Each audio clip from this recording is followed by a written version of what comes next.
तो हमारे पास टाइम इतना ज़्यादा नहीं है, तो इसलिए जल्दी जल्दी आंखें बंद करो और प्रार्थना करो परमेश्वर के सामने आज के वचन के लिए कि परमेश्वर जो कुछ आज अपना वचन दे उसे हम पकड़कर आगे बढ़ें। धन्यवाद परमेश्वर।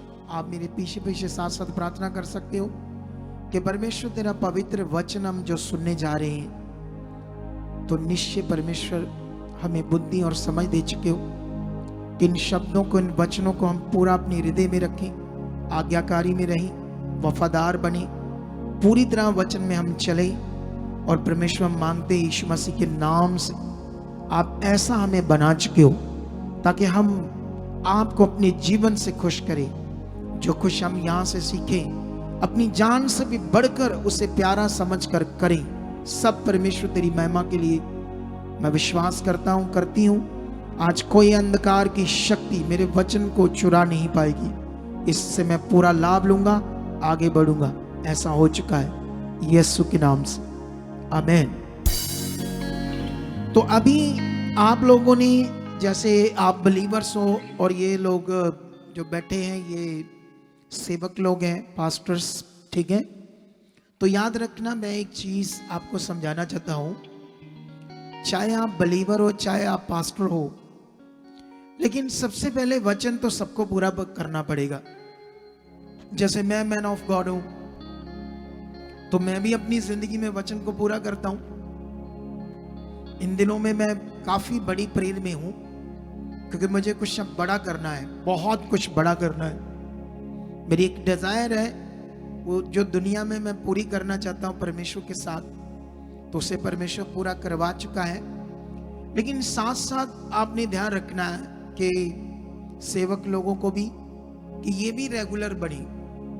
अगर ये रेगुलर बने रहे तो इनकी कलीसियाएं बड़ी बढ़ेगी, इनकी मिनिस्ट्रीज बढ़ जाएगी। वैसे मैं प्रे तो इनके लिए करता हूं, इन दिनों में बड़ी और भी खास कर प्रे करने लगा हूं मैं। लेकिन मेरा विश्वास है कि इनको प्रैक्टिकली परमेश्वर के भवन में आना पड़ेगा कंटिन्यू, ताकि ये लोग भी अच्छे से परमेश्वर की इच्छा में बढ़ सके, ठीक है। तो आज मेरे पास जो टॉपिक है वो पिछली बार जो मैंने दिया वही है, लेकिन इसमें कई सारी नई बातें। गुलामी से आजादी। सबसे पहले बाइबल के अंदर जो गुलामी शब्द है ये क्या है, ये बड़ा विषय हमारे लिए कि जो गुलामी की बात परमेश्वर कर रहे हैं वो क्या चीज है गुलामी जिससे हमें छूटना है।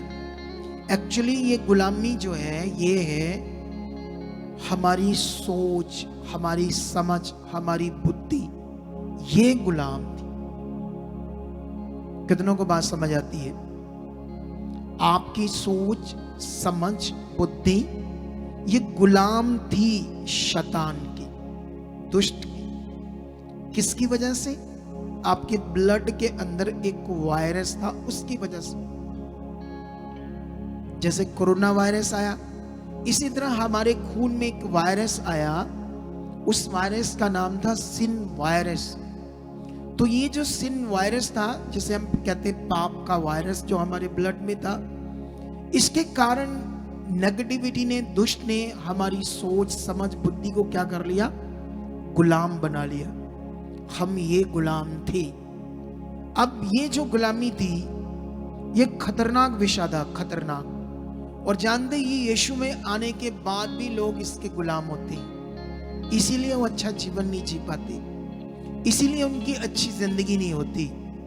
आप जानते हो जब मनुष्य ने पाप किया, आदम ने, उसकी पत्नी ने, दोनों ने, तब पृथ्वी श्रापित हुई, मनुष्य श्रापित हुआ, और जिसके कारण उनके ब्लड में पाप आया और जिससे उनकी सोच, समझ, बुद्धि सब गुलाम होगी। हमारी उंगली को गुलाम नहीं किया, हमारी चमड़ी को गुलाम नहीं किया शैतान ने, हमारे बालों को गुलाम नहीं किया। आप गुलाम किससे हो? आपकी बॉडी जो अंग है, ऑर्गन, उससे हो या बुद्धि, समझ, सोच से हो? बुद्धि, समझ, सोच से। ये दुनिया जो है पत्थर को, मिट्टी को, जानवरों की पूजा कर रही है, ये सोच, बुद्धि, समझ गुलाम है उनकी। इसी से परमेश्वर आपको आजाद करना चाहता था। इसके लिए कुछ वचन मैं आपको दूंगा आज, लेकिन इसके मैं 2 पार्ट आपको मार्च में फिर दूंगा, क्योंकि मार्च तक मुझे क्या करना पड़ेगा, और कुछ चीजें रीड करनी है। ये मेहनत का काम है, ये वचन नॉर्मल नहीं होता जो आपको दिया जाता है, लेकिन आप उसे लेते कैसे हो ये आपके ऊपर डिपेंड करता है कि हम लोग इतनी मेहनत से जो वचन को लेते हैं खुदा से, उसे उतना बड़ा दर्जा देना होगा। अगर उतना बड़ा आप दर्जा दोगे तो फिर जिंदगी कुछ अलग होगी, फिर उसका मजा कुछ अलग होगा, फिर जिंदगी जीने का नजरिया कुछ अलग होगा। आप जानते हो, आप कब अपनी सोच समझ बुद्धि में गुलाम हो जाते हो, कई बार आपको समझ नहीं लगती, सेवक भी हो जाते हैं सच्ची। इसीलिए ये बड़ा विषय हमारे लिए, ठीक है। तो अभी मैं आपको, फिर उस समय जब पाप बढ़ रहा था तो परमेश्वर ने क्या किया, एक टेम्परेरी सॉल्यूशन दिया मनुष्यों को। टेम्परेरी सॉल्यूशन उसे बोलते हैं मोसेस लॉ, ऐसे बोलते हैं इंग्लिश में, लेकिन उसको सही से अगर और समझेंगे तो ये कहते हैं मूसा के द्वारा व्यवस्था। वैसे जो व्यवस्था शब्द होता है इसका मतलब होता है प्रबंध, किसी चीज की व्यवस्था करना, किसी चीज को इंतजाम करना, क्या करना। तो ये जो मूसा के द्वारा परमेश्वर ने व्यवस्था दी, और जानते जो से ऐसी वो व्यवस्था थी, जैसे अभी आप चर्च आते हो, कभी नहीं आते, कभी बात मानते कभी नहीं मानते। उस समय जो ऐसे नहीं करता था उसको मौत थी, उसके लिए मौत। सोचो कैसी सख्त व्यवस्था थी, कैसा सख्त मनुष्यों के विरोध में कानून था। कितनों को बात समझ आती है। लेकिन याद रखो वो व्यवस्था दी, पर उससे कोई छुटकारा नहीं था बुद्धि समझ से। जो बुद्धि सोच समझ गुलाम थी उस समय लोगों की, उससे भी छुटकारा नहीं था।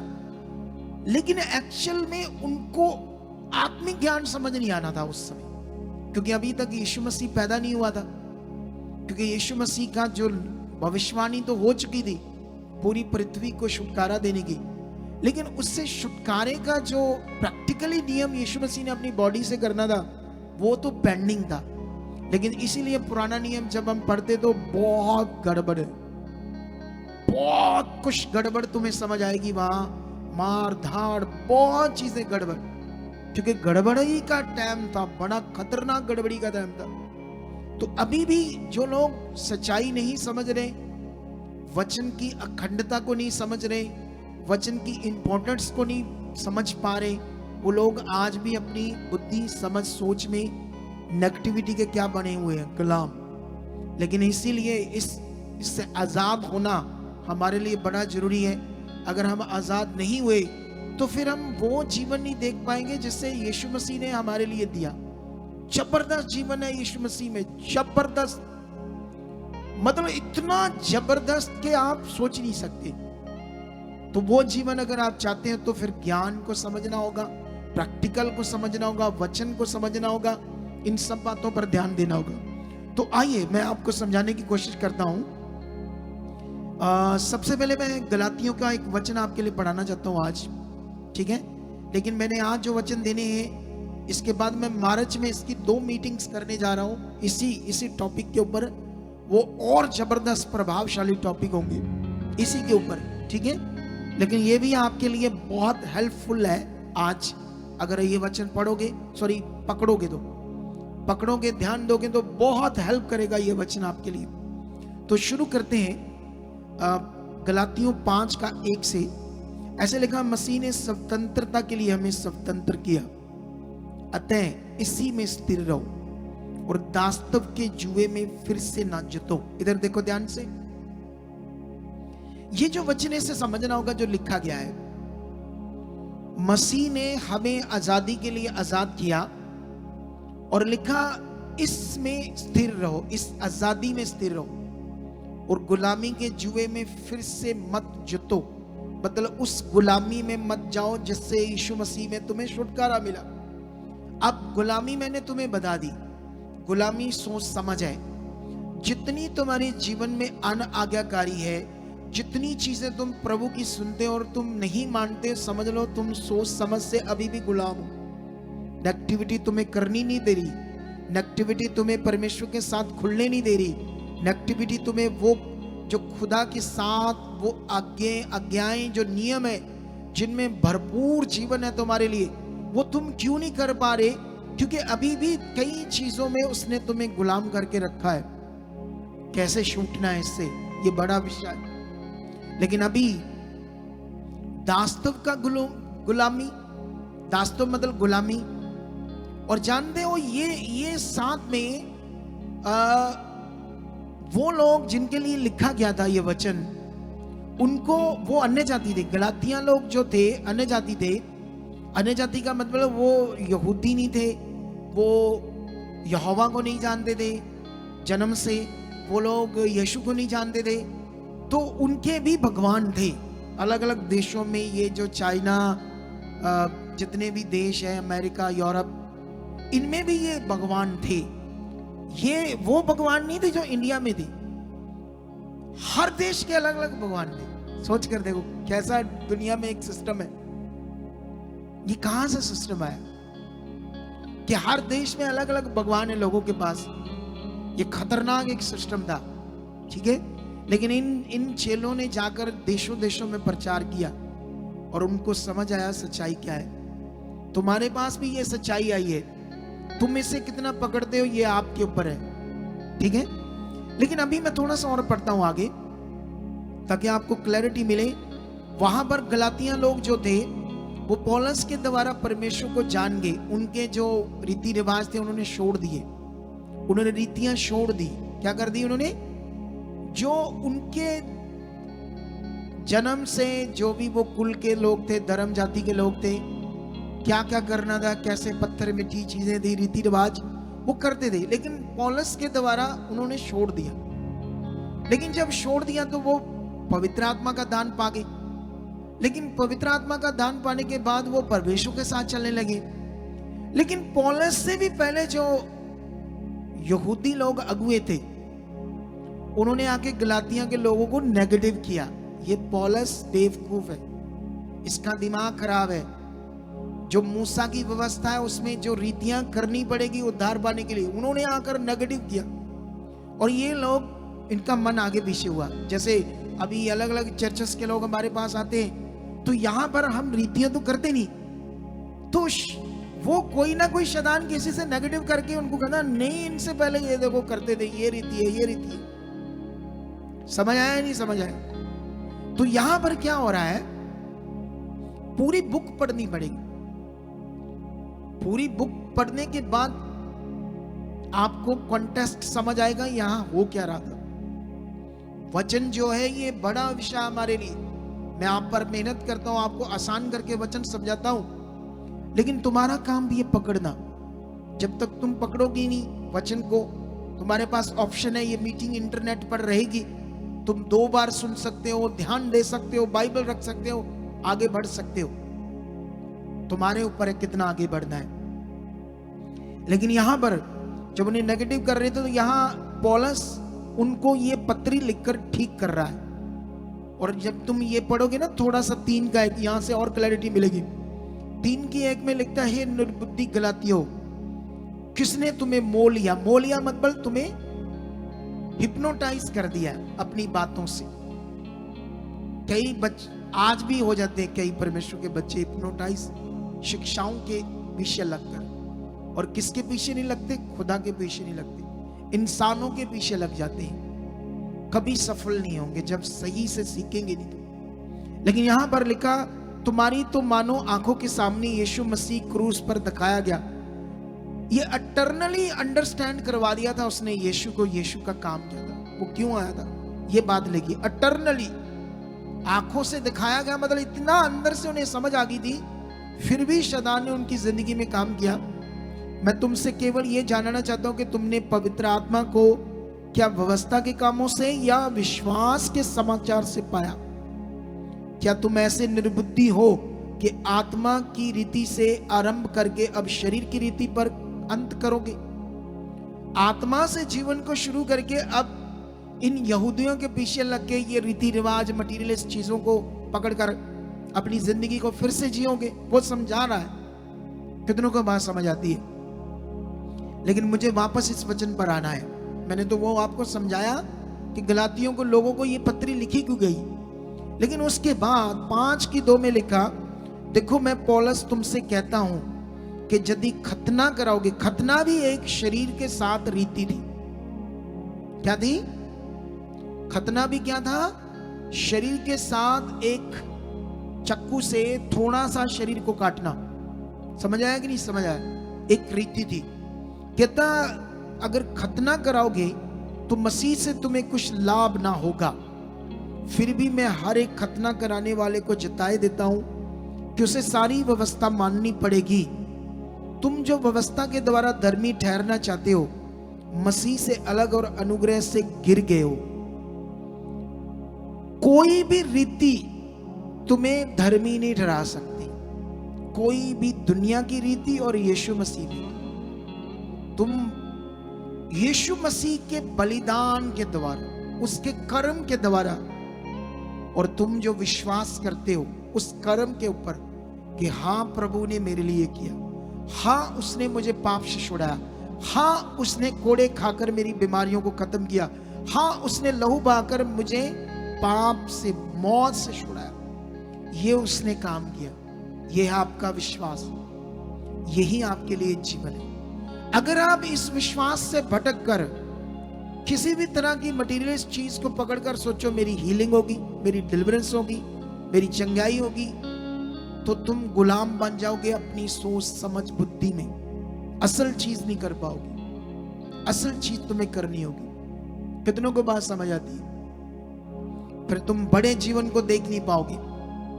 लेकिन यहां पर वो कहता व्यवस्था, व्यवस्था मतलब वही रीतियां। कहता तुम व्यवस्था से धर्मी ठहरना चाहते हो तो मसीह से और अनुग्रह से गिर गए हो। मसीह से और अनुग्रह से गिर गए हो, क्योंकि आत्मा के कारण हम विश्वास से, पवित्र आत्मा के कारण विश्वास से आशा की हुई धार्मिकता की बात जोती है। कितनों को बात समझ आती है? शे में लिखा, मसीह यीशु में ना खतना और ना खतना रहत कुछ काम का है, परंतु केवल विश्वास जो प्रेम के द्वारा प्रभाव डालता है। अब तुम्हें यह समझना होगा जो मैं तुम्हें समझाने की कोशिश कर रहा हूं। मैं अभी तुम्हें यह पॉइंट समझा दिया, लेकिन अभी मैं वापस जाऊंगा पुराने नियम में, न्यायों की पुस्तक में। तुम्हारे लिए न्यायों की पुस्तक में जाना क्यों जरूरी है? क्योंकि वहां पर मैं तुम्हें कुछ ऐसे पॉइंट समझाने वाला हूं जो तुम्हारे लिए जबरदस्त इंपॉर्टेंट है समझना। जोर से बोलो हालेलुया। अब मूसा और यहोशू मरने के बाद अब उनके ऊपर कोई बड़ा भविष्यवक्ता नहीं है पुराने नियम में, लेकिन परमेश्वर न्यायों की पुस्तक जो कम से कम सैकड़ों सालों का रिकॉर्ड है, सिर्फ अकेली न्यायों की पुस्तक सैकड़ों सालों का क्या है वो रिकॉर्ड। मैंने चेक नहीं किया, अभी मैंने रीड नहीं किया, ऐसे चेक नहीं किया कि कितने सैकड़ों सालों का रिकॉर्ड है। मैं आने वाले दिनों में आपको बता दूंगा, लेकिन सैकड़ों सालों का रिकॉर्ड है। 300-400 सालों का भी हो सकता है, 200-300 सालों का भी हो सकता है। ठीक है, एक बुक का इतना बड़ा रिकॉर्ड है। ठीक है, लेकिन यहां पर मैं एक चीज आपको समझाने जा रहा हूं। अभी मैं वचन पढ़ने जा रहा हूं न्यायों की पुस्तक 2 अध्याय का 11 वचन से। ठीक है, 11 वचन में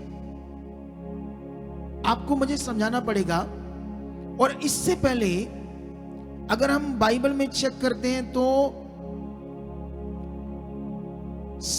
यहां पर ओतनियल का चरित्र, अहूद का चरित्र, शमगर का चरित्र, फिर उसके बाद दबोरा बराक का चरित्र, फिर उसके बाद आता है गिदोन, फिर आगे और चरित्र है, कैरेक्टर्स। ये उन्हीं की तरह परमेश्वर ने लोगों को खड़ा किया जैसे मूसा, यहोशू, अपने लोगों को ट्रैक पर रखने के लिए, सीधे रास्ते पर रखने के लिए जो मूसा के द्वारा व्यवस्था आई है उसके बीच में बने रहने के लिए उन शारीरिक रीतियों को करते रहना पड़ेगा और परमेश्वर के साथ हर नियम में बने रहना पड़ेगा। कितनों को बात समझ आती है? जो भी उस समय दिए थे, लेकिन वो टेम्परेरी सॉल्यूशन था, पक्का सॉल्यूशन नहीं था। लेकिन यहां से बताता हूं, जब यहोशू मर जाता है उसके बाद क्या होता है मैं आपको समझाता हूं। 2:11 से लिखा, इसलिए इजरायली वह करने लगे जो यहोवा की दृष्टि में बुरा है। सुनो, जैसे माता पिता है ना, माता पिता तो उनके बच्चे, अगर बच्चे बाहर बुरी संगति रखते, फ्रेंड्स बनाते हैं या नशा करते हैं तो वो बिगड़ गए। कल को माता पिता रोकते हैं उन्हें तो वो झगड़ा कहते तुम अच्छे नहीं हो। अपने किसी दोस्त की मम्मी को मिलते, डैडी को मिलते, वो तो उनके नहीं है माता पिता, तो वो प्यार से बातें करेंगे तो वो बोलेंगे वो बड़े अच्छे हैं, वो बड़े अच्छे हैं, वो तो कुछ नहीं कहते। समझ आया कि नहीं समझ आया? लेकिन इसी तरह जिसने हमें पैदा किया है वो जानता है आपके लिए नाश क्या है।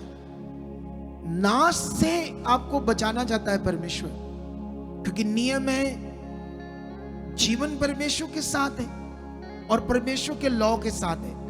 और जो परमेश्वर ने मनुष्य के लिए जीवन का काम पूरा किया पृथ्वी पर, अगर मनुष्य को उसकी समझ नहीं है तो वो नाश हो जाएगा पाप करते करते। पाप परमेश्वर की जगह किसी और चीज को देना और उसकी भक्ति करना, ये सबसे बड़ा पाप है। उसके बाद पाप की तो हजारों टाइप आ जाएगी।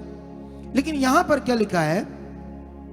2:11 में लिखा है, इसलिए इजरायली वह करने लगे जो यहोवा की दृष्टि में बुरा है और बाल नामक देवताओं की उपासना करने लगे। और वह अपने पूर्वजों के परमेश्वर यहोवा को, जो ने मिस्र देश से निकाल लाया था, त्याग कर प्राय देवताओं अर्थात आसपास के लोगों के देवताओं की उपासना करने लगे और उन्हें दंडवत किया, उनकी भक्ति करने लगे और यहोवा को रिस दिलाई। वह यहोवा को त्याग कर बाल देवताओं और अश्तारोत देवियों की उपासना करने लगे। इसलिए यहोवा का कोप इजरायलियों पर भड़क उठा और उसने उनको लटेरों के हाथ में कर दिया और वो लटेरे उन्हें लूटने लगे। और उसने उनको चारों ओर के शत्रुओं के अधीन कर दिया और वह फिर अपने शत्रुओं के सामने ठहर न सके। जहां कहीं वे बाहर जाते वहां यहोवा का हाथ उनकी बुराई में लगा रहता, जैसे यहोवा ने उनसे कहा था। वरन यहोवा ने शपथ भी खाई थी, इस प्रकार वह बड़े संकट में पड़ गई। ये जो पुराना नियम है, ये पीछे वाली जो लाइट्स बंद हो गई है इनको बोलो जला देना। लेकिन सिस्टमैटिक नंबर नोट करके रखो, कौन सा लाइट वाला, कौन सा पंख वाला। ठीक है, इधर ध्यान दो मेरी तरफ। जो आपने सुना मुझे रिपीट करने की जरूरत नहीं। मैंने पहले से आपको समझाया कि इस दुनिया में हर देश के अलग अलग भगवान हैं। बाल नाम का भगवान ये आपको मिलेगा कहां? ये कनान देश में, वहां पर था, अभी तो इसका नाम खत्म हो गया दुनिया से। अश्तारोत देवी ऐसे नाम था, ये भी नाम खत्म हो गया उन देशों में। कितनों को बात समझ आती? ऐसे भगवान थे अलग अलग। लेकिन यहां पर इन्होंने दुनिया बनाने वाले को छोड़ दिया और ऐसी चीजों को पूजा करने लगे और परमेश्वर के सामने पाप किया। और उसके बाद लिखा परमेश्वर उनको गुस्सा आया और शत्रुओं के उसने हाथ में कर दिया। ये करेक्शन करना पड़ेगा, परमेश्वर कभी ऐसे नहीं करता। लेकिन ये अगर मैं क्रिश्चियनिटी को ये बात समझाऊं तो वो नहीं समझेगी, वो कहेंगे नहीं आप गलत हो, ये परमेश्वर ही करता है, ऐसे बोलेंगे। परमेश्वर एक वचन समझाता हूं आपको यहां से 2 का,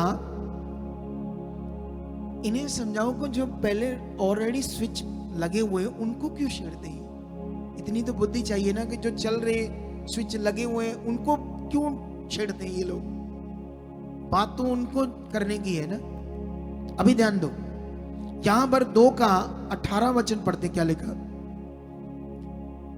जब जब यहोवा उनके लिए न्याय को ठहराता तब तब वह उस न्याय के संग रहकर उसके जीवन भर उन्हें शत्रुओं के हाथ से छुड़ाता था। न्याय मतलब जो उन्हें सही से परमेश्वर के मार्ग पर चलाए। और परमेश्वर से यूज करता था युद्ध करने के लिए, शत्रुओं से और अपने लोगों को बचाने के लिए। समझ आया नहीं समझ आया? न्याय उसको कहते हैं। जब जब परमेश्वर ऐसे खड़ा करता था आत्मा में चलने वाले किसी को, जो आत्मा में नहीं, सॉरी, परमेश्वर पर विश्वास करने वाले पर, लेकिन परमेश्वर उसके साथ संग रहकर अपने लोगों को शत्रुओं से छुटकारा देता था, क्योंकि यहोवा उनका कहारना, कराहना मतलब पीड़ा, दुख, चीखना, जो अंधेर और उपद्रव करने वालों के कारण होता था, सुनकर दुखी था। अगर परमेश्वर ही उन पर हालात देता था, शत्रुओं के हाथ में देता था, पर दुखी क्यों होता था? बोलो, क्या दुखी होगा वो? आप जब जब परमेश्वर से दूर होंगे तो शैतान को मौका आपकी जिंदगी को नष्ट करना, आपकी जिंदगी को बर्बाद करना। इसीलिए जब आपको समझाते नियम में रहो, इसीलिए जब समझाते रेगुलर संगति में जाओ। कभी कभी कुछ लोग आते नहीं है तो टीम को, कभी मुझे याद आ गया किसी बंदे के बारे आपको कॉल कराया, आप उस कॉल को भी अपनी मर्जी से लेना ना लेना, अरे समझते नहीं है बच्चे, बाद में फंस जाएंगे। कितनों को बात समझ आती? लेकिन वो दुखी होता था। परंतु जब न्यायी मर जाता तब वह फिर पराये देवताओं के पीछे चलकर उनकी उपासना करते और उन्हें दंडवत करते और अपने पुरखाओं से अधिक बिगड़ जाते थे और अपने बुरे कामों और हठीले चाल को नहीं छोड़ते थे। यही थी सोच समझ बुद्धि की गुलामी। जो वो गुलाम थे, इससे कभी बाहर ही नहीं आ पा रहे थे इजरायली लोग। शरीर में रीति रिवाजों के साथ चलकर तो परमेश्वर के साथ चलते थे अपने फायदे के लिए, लेकिन जब न्याय मर जाता था तो फिर गड़बड़ हो जाती थी। क्या ऐसी जिंदगी जीनी हमने भी? बोलो, क्या ऐसी जिंदगी हमें जीनी है जैसे अभी भी मसीह में कुछ लोग जीते? मसीह में आज भी लोगों का स्वार्थ है, आज भी परमेश्वर के साथ सिर्फ ये मतलब है काम, सब कुछ आ जाए, कोठियां आ जाए, घर आ जाए, गाड़ियां आ जाए। क्या सिर्फ तुम इन चीजों के लिए परमेश्वर से चलते हो, या असल विषय को समझना चाहते हो? जो इतने बड़े काम कर सकता, अभी हमने गवाहियां सुनी दुनिया भर, वो कितना खतरनाक, वो छोटे से बंदे में शैतान आ रहा है, कितना उससे मार रहा था। वो फौजी भाई उसकी बेटी को कैसे शैतान मार रहा था, उसका पेस मेकर मशीन और वो क्या कहते हैं उसको, स्टेंट डलने वाले थे, लाखों रुपए लगने वाले थे। ऐसी ताकत प्रकट करके परमेश्वर आपको दिखा रहा मैं हूं, लेकिन आपकी मन की आंखें खुलनी चाहिए, आपका दिल खुलना चाहिए, आपका रिश्ता बढ़ना चाहिए। दौड़ दौड़ कर, अगर 10:30 बजे संगति चल रही थी सर्दियों में, तो 10 बजे आ जाओ, प्यार है तो। फिर आप गुलाम नहीं हो, आप अपनी समझ में, सोच समझ में। अगर आपकी सोच समझ बुद्धि गुलाम है तो आप कभी भी परमेश्वर का वचन अच्छे से पूरा नहीं करोगे। परमेश्वर का वचन पूरा करना मतलब लाभ, बड़ा लाभ, बड़ी बरकत, और ये बढ़ती जाएगी बरकत, बढ़ती जाएगी बरकत। कितनों को बात समझ आती? लेकिन यहां पर मैं कुछ जल्दी जल्दी आपको समझाना चाहता हूं कि कैसे ये शैतान इनको अपना गुलाम बना रहा था और ये लोग गड़बड़ कर रहे थे। मैंने तुम्हें पुराने नियम से समझाया, ये वो लोग हैं जिन्होंने मिस्र की बर्बादी देखी, परमेश्वर को देखा फिजिकली इन लोगों ने देखा। तुमने फिजिकली परमेश्वर को नहीं देखा। जानते, जब परमेश्वर इन्हें छुड़ाकर लेकर जा रहा था मिस्र की गुलामी से, तो रात को इनके आगे खंबा बनकर, आग का खंबा चलता था, आग का खंबा, जैसे वो क्या कहते हैं, वावरोला होता नहीं, वावरोला घूमता है और उसका खंबा सा बन जाता है। जैसे दूसरे देशों में वो एस्ट्रोनॉट, पता नहीं क्या बोलते इंग्लिश में है, टॉर्नेडो, वो जो बनता है उसका हवा का ऐसे खंबा सा बन जाता है। ऐसे खंबा बनकर इनके परमेश्वर आगे आगे चलता था, आग का खंबा बनकर, और दिन को बादल से छाया करता था। कितनों को बात समझ आती है? ये बंदे ना डिस्टर्ब क्यों कर रहे हैं? जब कुछ चाहिए नहीं, बार बार क्यों डिस्टर्ब कर रहे हैं ये लोग? अरे संगति के बाद इन्हें बोलो चक्कर लेना जो करना है। इनको बोलो बंद कर दो, ये सब कुछ ठीक चल रहा है, सब लाइटें चल रही है। इधर ध्यान दो मेरी बात पर, अभी मेरी बात पर ध्यान दो। इन लोगों ने परमेश्वर को फिजिकली देखा, तुमने नहीं देखा अभी, लेकिन फिर भी देखकर वो मिस्र इतना पावरफुल देश था, उसकी मिलिट्री पावर इतनी तगड़ी थी। मिलिट्री पावर की बात कर रहा हूं उस समय मिस्र की। एक मूसा है बस, और परमेश्वर उसको इस्तेमाल कर रहा है छुड़ाने के लिए। कभी उस देश का पूरा पानी लहू बन रहा है, कभी उस देश में पूरे मेंढक आ रहे, कभी उस देश में पूरी टिड्डियां उनके फसलों को, पेड़ों को खत्म कर रही, कभी उनके सारे पशु खत्म हो रहे, कभी आग के गोले ऊपर से गिर रहे उस देश में। इन लोगों ने अपनी आंख से सारा कुछ देखा, और फिर जाकर राजा ने घुटने टेक कर बोला इन्हें ले जाओ। कहां छोड़ता था वो? इन लोगों ने देखा। फिजिकली सब कुछ देखते हुए भी ये बार बार परमेश्वर को छोड़कर क्यों मिट्टी पत्थर की चीजों को पूजा कर रहे थे बार बार? क्योंकि गुलाम थे सोच समझ में। अभी यीशु की कुर्बानी नहीं हुई थी, अभी पवित्र आत्मा का कोई दान नहीं था। पवित्र आत्मा का दान अभी अवेलेबल कोई होने का कोई नियम ही नहीं पृथ्वी पर पूरा हुआ था। कितना बड़ा ज्ञान है आपके लिए, कितनी बड़ी समझ की बातें हैं। और फिर अगर हम डक्के डोले खाने वाली जिंदगी जीते, आगे पीछे जिंदगी जीते हैं, तो फिर कैसे भला होगा? इतना शक्तिशाली परमेश्वर का ज्ञान सुनकर, इतनी शक्तिशाली बातें, वचन ज्ञान की बातें सुनकर आपको इस वचन को और भी सुनना होगा, ताकि इस बातों में आप अपने आप को तैयार कर सको। लेकिन यहां पर उसके बाद मैं आपको समझाना चाहता हूं, अगर आप पढ़ोगे उसके बाद ओतनियल के बारे में, तो ओतनियल ने 40 साल न्यायी बना, इनको छुड़ाता रहा। वचन में लिखा है 3:11 में लिखा, तब 40 वर्ष तक देश में शांति बनी रही। तब कंजी का पुत्र ओतनियल मर गया। और जैसे बढ़ता है, और 12 में लिखा, 3:12 में लिखा है, तब इस्राएलियों ने फिर यहोवा की दृष्टि में बुरा किया। जैसे वो छुड़ाने वाला मर जाता है,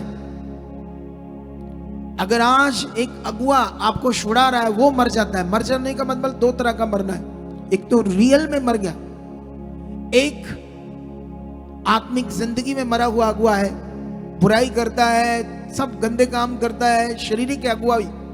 आप कौन सा उसे जानते हो कि ये आत्मिक है कि शारीरिक है? आप तो दूर से देख रहे हो ना उसको, वो वचनों से आपको समझा रहा है, लेकिन खुद वो गलत है, खुद शारीरिक है, खुद उसका विश्वास गड़बड़ है, तो वो आपको छुड़ा नहीं सकता, आपकी जिंदगी को अच्छा नहीं कर सकता। कितनों को बात समझ आ रही? ये बड़ा विषय है आपके लिए। लेकिन यहां पर जब जब न्याय मरता था, फिर लोग वही गड़बड़ चीज कर रहे थे, वही गड़बड़ जो मैं समझा रहा हूं आपको। लेकिन यहां पर अगर आप पढ़ते जाओगे, तो बोरा के बारे में, बराक के बारे में पढ़ोगे, तो औरत को परमेश्वर ने इस्तेमाल किया अपने लोगों को छुड़ाने के लिए। और जानते, ये औरत को परमेश्वर ने 40 साल तक उस देश में छुड़ाया। और अपने लोगों, जैसे वो मर गई, जैसे दोबोरा, ऐसे लिखा है, दोबोरा और बराक भी इस दुनिया से चला जाता है, तो देश में 40 वर्ष तक तो शांति रही। लेकिन 6:1 में पढ़ते क्या लिखा, तब इस्राएलियों ने यहोवा की दृष्टि में बुरा किया, इसलिए यहोवा ने उन्हें मिद्यानियों के वश में 7 वर्ष कर दिया। ये पुराने नियम में 3 या 4 बार शदान का नाम आता है। 4-5 हजार सालों के रिकॉर्ड में, कितने सालों के? 4-5 हजार सालों के रिकॉर्ड में शदान का नाम कितनी बार आता है? 3-4 बार।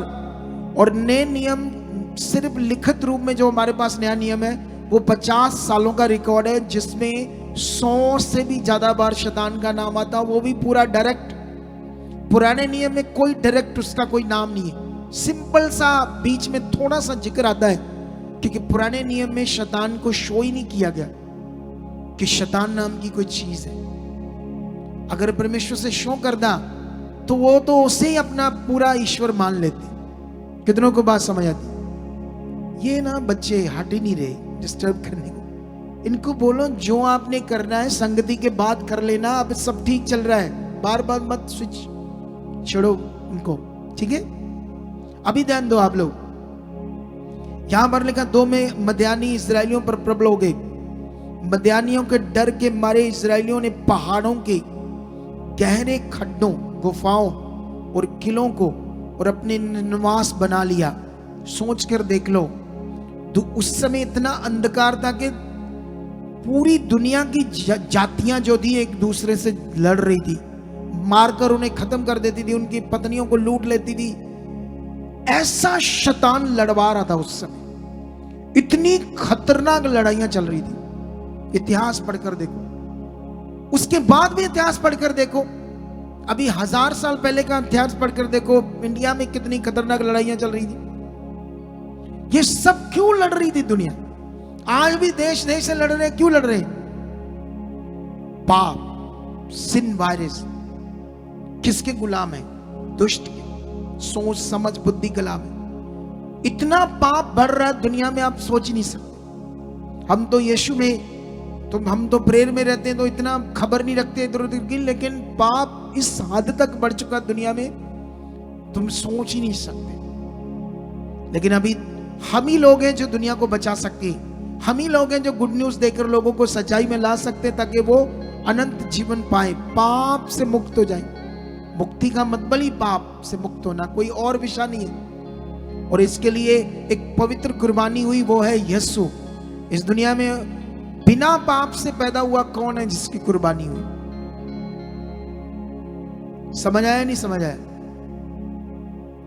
लेकिन यहां पर 3 में लिखा, वो इतनी बुरी हालत कर दी दूसरी जातियों ने इनकी, क्योंकि ये फिर बुरा करने लगे, फिर वो काम करने लगे जिससे ये श्रापित हो रहे थे।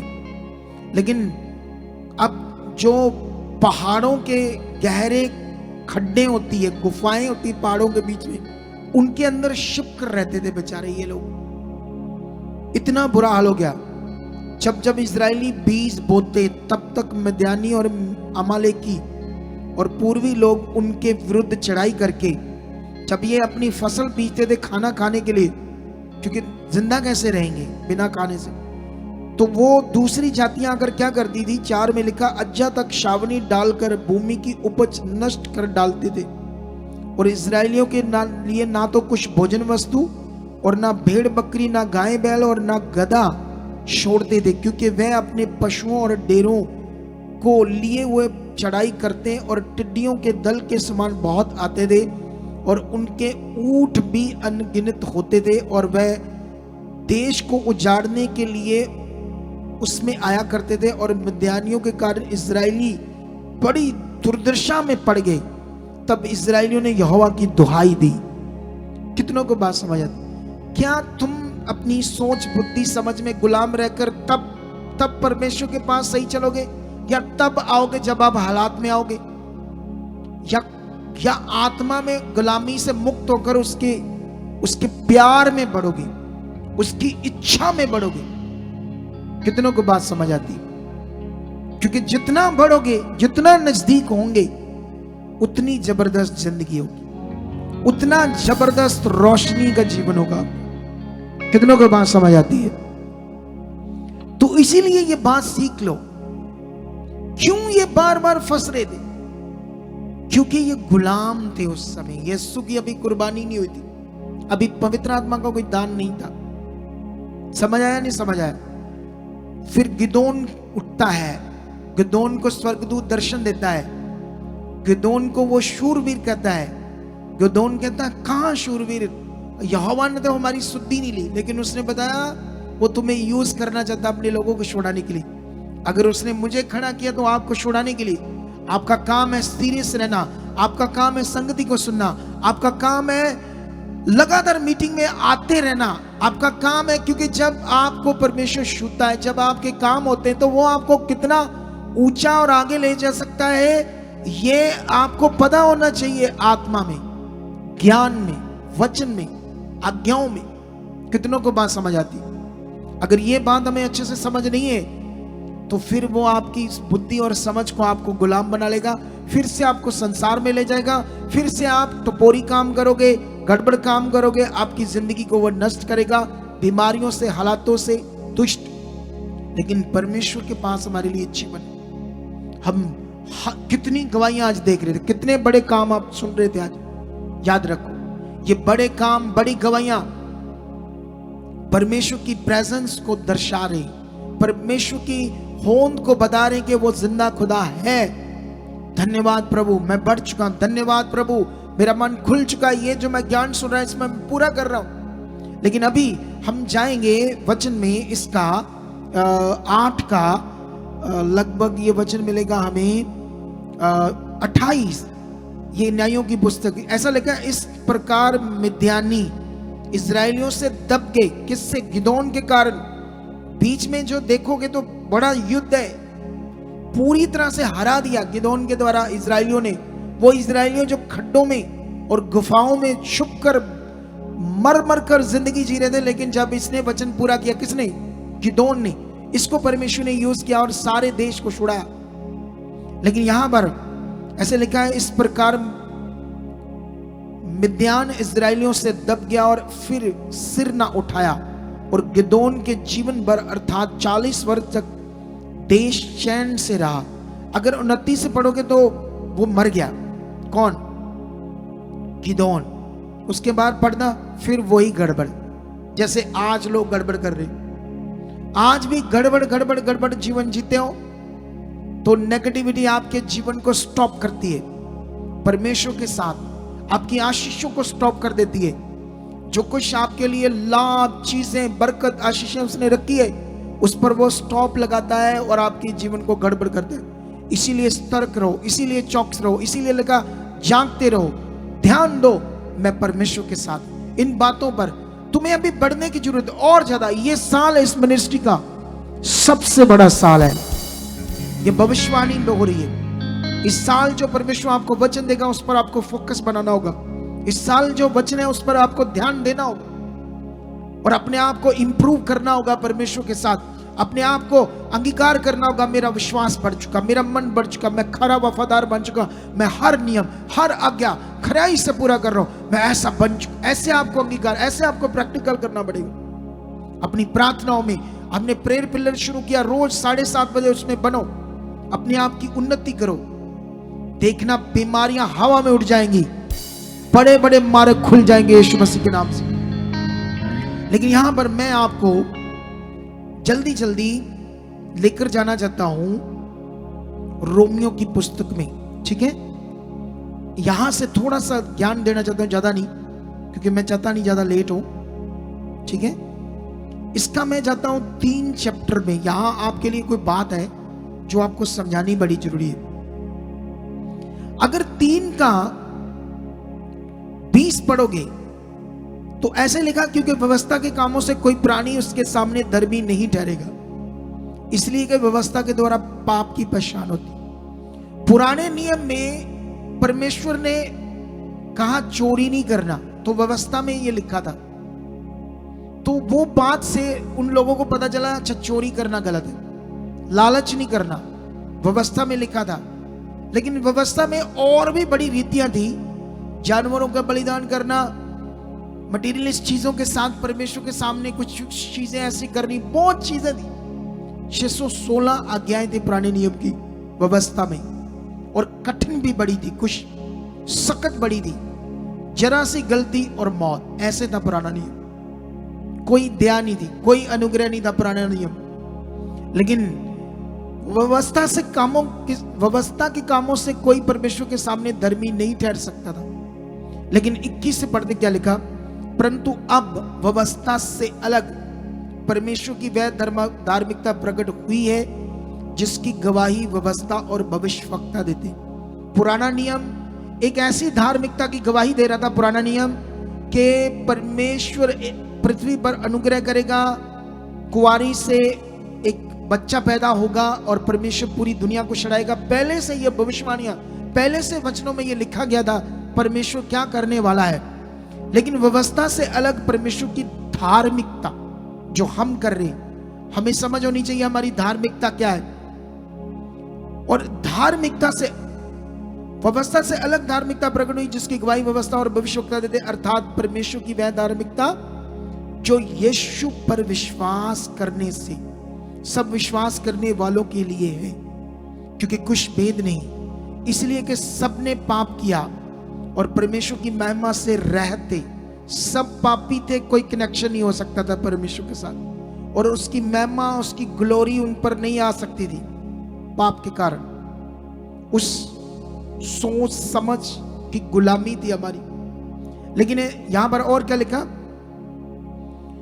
क्योंकि कुछ भेद नहीं, इसलिए कि सबने पाप किया और परमेश्वर की महिमा से रहते, परंतु उसके अनुग्रह से उस छुटकारे के द्वारा जो मसीह यीशु में सेध में धर्मी ठहराए जाते हैं, उसे परमेश्वर ने उसके लहू के कारण एक ऐसा प्रायश्चित ठहराया जो विश्वास करने से कार्यकारी होता है, और जो पाप पहले किए गए और जिन पर परमेश्वर ने अपनी सहनशीलता के कारण ध्यान नहीं दिया, उनके विषय में वह अपनी धार्मिकता प्रकट करी। सोच लो, परमेश्वर ने यीशु मसीह में एक ऐसा प्रायश्चित ठहराया हमारे लिए, जो विश्वास से वो प्रायश्चित काम करता है। वो प्रायश्चित का मतलब होता है पश्चाताप करना, किसी चीज से तौबा करना, किसी चीज से छूटने के लिए एक पश्चाताप या एक प्रायश्चित का मतलब एक सजा को काटना। क्या करना? जैसे मान लो एक मर्डर करता है आज दुनिया में, तो गवर्नमेंट क्या करती है उसको, सरकार क्या करती है उसको, प्रशासन, पुलिस डिपार्टमेंट, कोर्ट उसे सजा सुनाता है और पुलिस उसे पेश करती है और फिर उसको 20 साल की सजा होती है पाप की। और वो जो सजा किस लिए? ताकि वो फिर से गुनाह ना करे। सजा भुगतने के बाद इतना लंबा जीवन उसका एक चारदीवारी में बंद, एक कमरे में बंद रहा। एक बंदा जब घूमने फिरने काम करने वाला बंद रहेगा इतने साल, 20 साल, तो उसकी जिंदगी बर्बाद नहीं हो जाएगी? बोलो। इसीलिए वो सजा दी। और यहां पर लिखा है कि ऐसा प्रायश्चित, एक ऐसी सजा जो परमेश्वर खुद अपने ऊपर लेता है। सोचो उसका प्रेम, कितनों को बात समझ आती है? और खुद अपने ऊपर लेता है वो सजा, जिसमें वो अपनी धार्मिकता को प्रकट करता है। आपके पापों के कारण अपनी धार्मिकता को प्रकट करता है, जिसमें वो आपको सेध में जीवन देता है, विश्वास करने से, वापस परमेश्वर के पास आने से। कितनों को बात समझ आती है? 26 में लिखा, वरन इसी समय उसकी धार्मिकता प्रकट है, जिससे वह आप ही धर्मी ठहरे और जो यीशु पर विश्वास करे उसका भी धर्मी ठहराने वाला हो। लेकिन अभी इस वचन को मैं अगर बहुत लंबा ले जाऊंगा तो आपकी समझ से बाहर हो जाएगा, लेकिन मैं शॉर्ट में समझाना चाहता हूं। इधर देखो ध्यान से। खुदा सच्चा है जो आपसे प्रेम करता है। एक चीज याद रख लो, अगर आज भी आपका धर्म, जात पात आपके दिमाग में खड़ा है तो आप गुलाम हो, अभी आजाद नहीं हुए। अगर आपकी जातियां, आपका धर्म अभी भी आपके दिमाग में चल रहा है, मेरे बच्चे की शादी करनी, मेरा धर्म तो ये है, मेरे इस धर्म का चाहिए, तो आपको समझ नहीं आया पर परमेश्वर। आप तो छोटे से माइनर से बच्चे हो, बंदे हो, बुढ़ी हो, औरत हो, बहन भाई हो, माइनर्स, सिर्फ काम के लिए आए हो। असल चीज आपने छोड़ी हुई, असल वो रिश्ता, असल वो कनेक्शन, उसको ध्यान दो।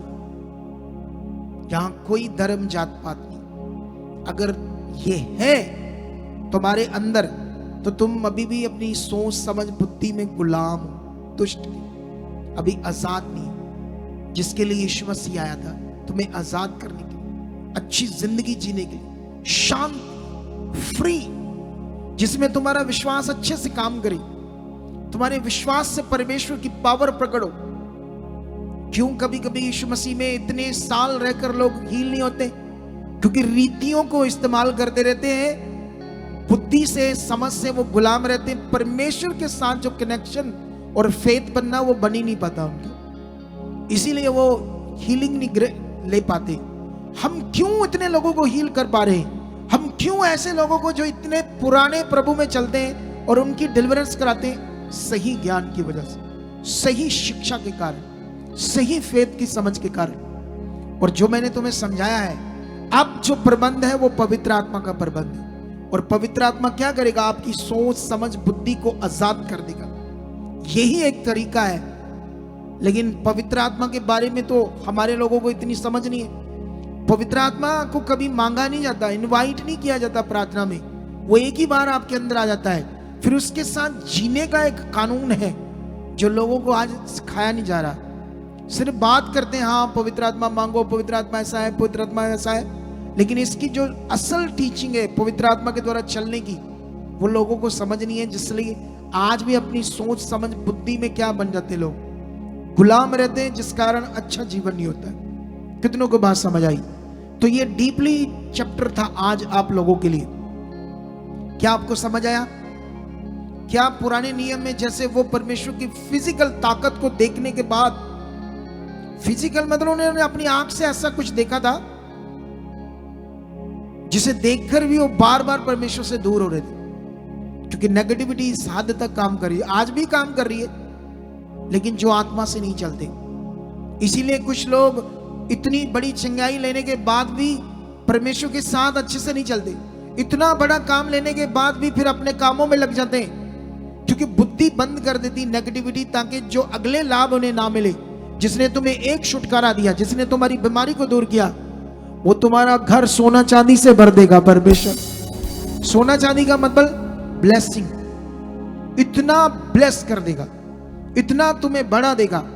तो इसीलिए इस वचन को आज पकड़ लेना कि मुझे खरा बनना है, वफादार बनना है। हालात कैसे भी हो, सिचुएशन कैसी भी हो, खत्म हो जाएगी, बस बढ़ते जाओ, ध्यान दो, परमेश्वर के नजदीक बनते जाओ, उसकी इच्छा में बढ़ते जाओ, अंगीकार कर दो। ये नहीं है, इन गवाहियों को याद करो। जितना हालात है, लेकिन आप संगति में अगर बन गए, वो हालात जाना है। प्रॉब्लम तब होनी जब आप बीच में मन खराब करोगे, डाउट करोगे, आगे पीछे हो जाओगे, फिर गड़बड़ होगी। नए नए लोग जो आते, बने रहो, आते रहो प्रभु के पास, तुम्हारा जीवन चमक जाएगा, तुम्हारा घर चमक जाएगा, तुम्हारी जिंदगियां चमक जाएगी। और ये कहानी नहीं है, सच्चा वचन है परमेश्वर का।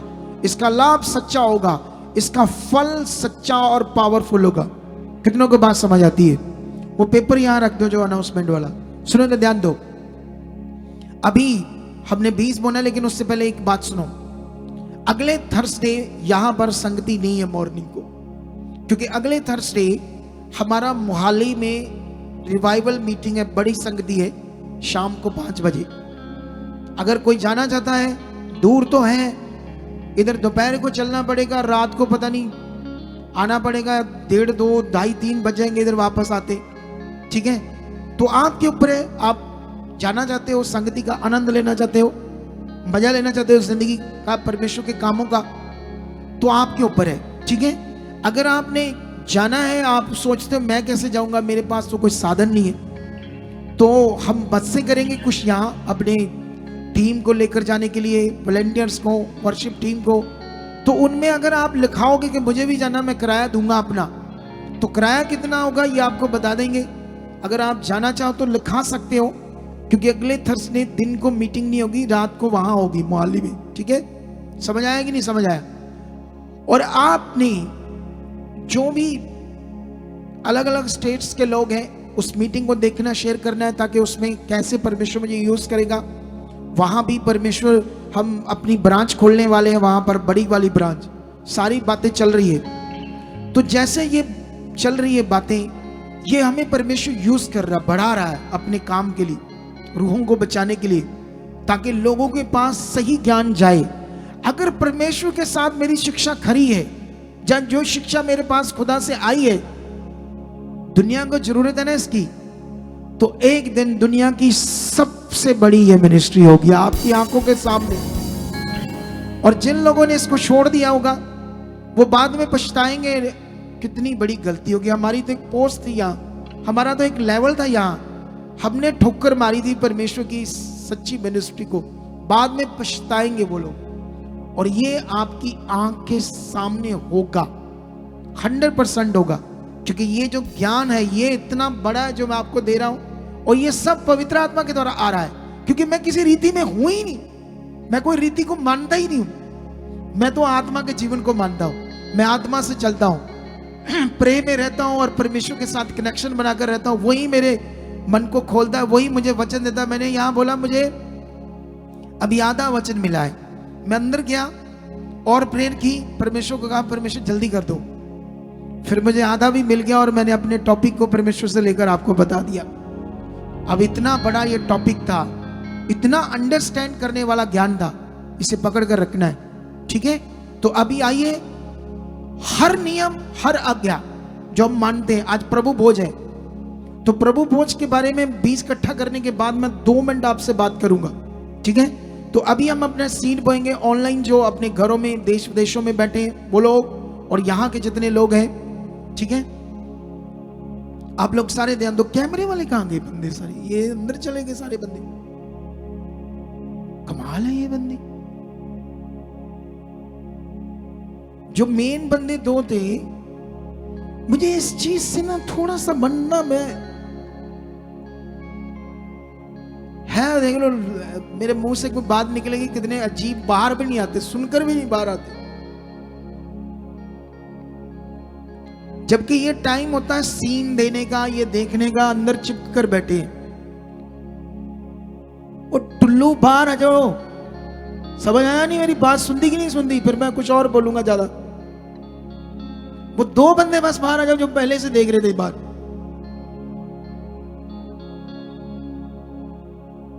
उन्हीं को भेजो, वापस आ, उन्हीं को भेज दो लोग। शर्म आती है बाहर आने में उनको, कि लोगों को दिखेंगे कि हमारी बात हो रही है। इधर दो ध्यान मेरी बात पर। तो अभी आप लोगों ने क्या करना है यहां पर, ठीक है, अब आपने जो करना है उस पर बड़ा ध्यान देना पड़ेगा आपको, ठीक है। जो खरा रहेगा ना, खरा परमेश्वर के साथ अपनी सेवा में, उस पर अनुग्रह आएगा, याद रखना, जो खरा रहेगा। क्योंकि मैं अपनी जिंदगी में खुदा के साथ खरा रहा, खरा।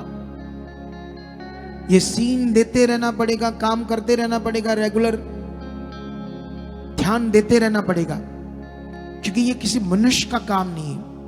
किसका काम है ये? खुदा का काम है, खुदा का। दिल जान से भी बढ़कर इसे करना होगा।